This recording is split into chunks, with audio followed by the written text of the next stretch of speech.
What is up, my nerds? My name is Noah. Welcome to Table Ready. This is the Critical Review, where I critically review every episode of Campaign 3 of Critical Role. Now, I don't feel very well, and this episode was pretty simple, so we're going to keep it short.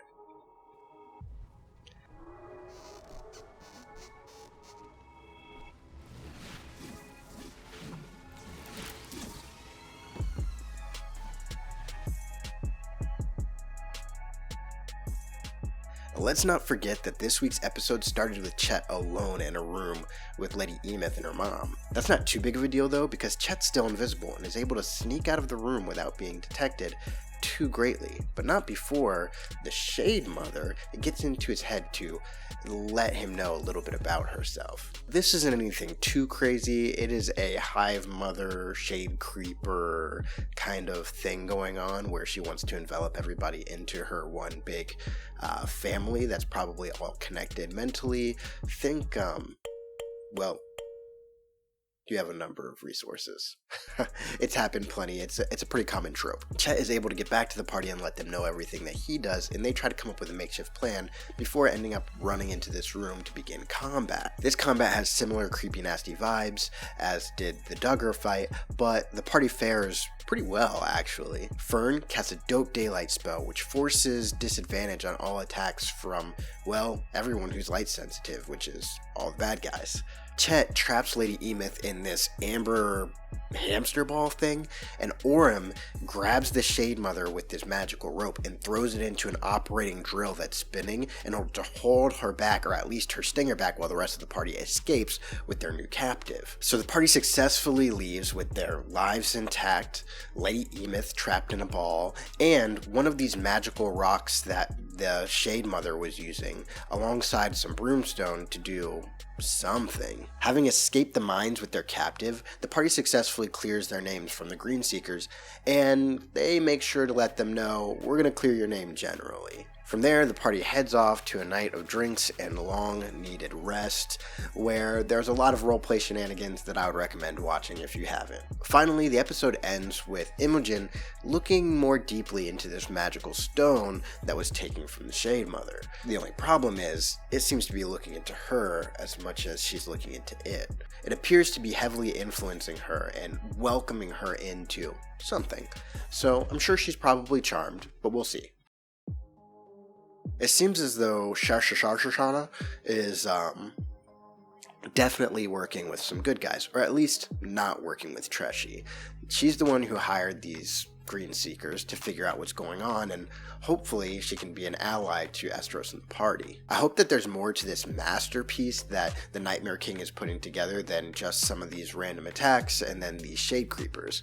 There should be some other cool, weird, wicked horror movie thing going on, mainly because I want to see more of that, but also because a masterpiece, I think, takes more than just a couple moving parts, but needs to really strike a heart at the quorum if that's what they're trying to do. My last theory has to do with FCG, or more so Sam Riegel. There's a chance that FCG's lack of processing power is just Sam role-playing him being out of spell slots, him being tired, him being beat down, as he doesn't have hit points like a normal human does, and doesn't fatigue like a normal human does.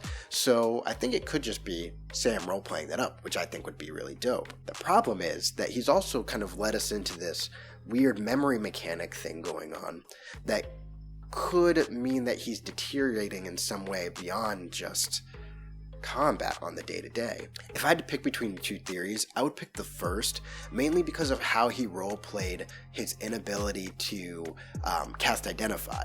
Basically, he's out of spell slots, right? Like, he doesn't have the spell slots, so when he goes to bring down the monocle, it just gets stuck, like there's a processing error, or it needs some WD-40 or something. So that leads me to believe that he's probably just role-playing up his fatigue, and I guess we'll see in the morning if those problems are resolved. Lastly, on to some ratings.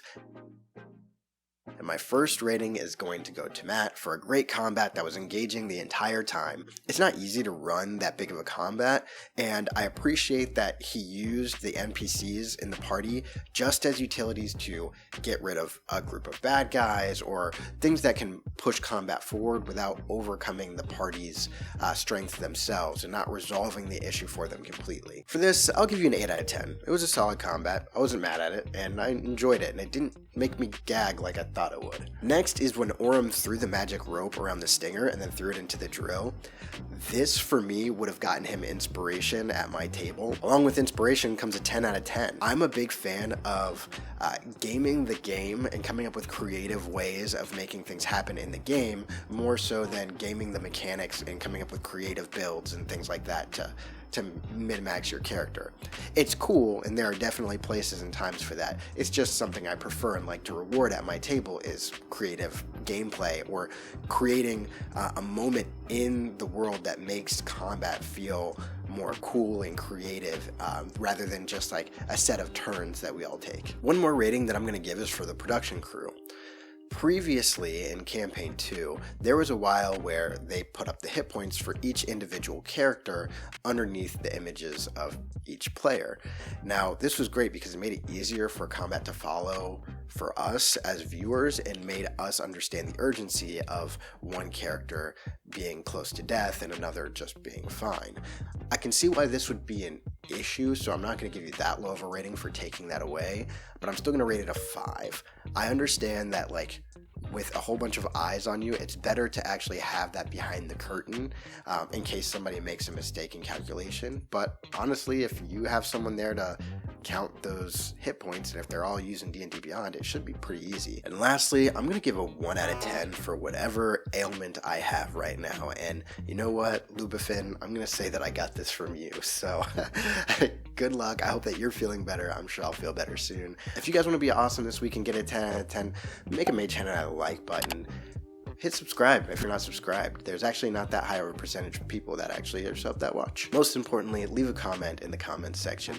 Talk about your theories. I know that mine were kind of lackluster this week, so maybe you guys can shoot me some stuff and keep me motivated throughout all of this. Thanks. Peace.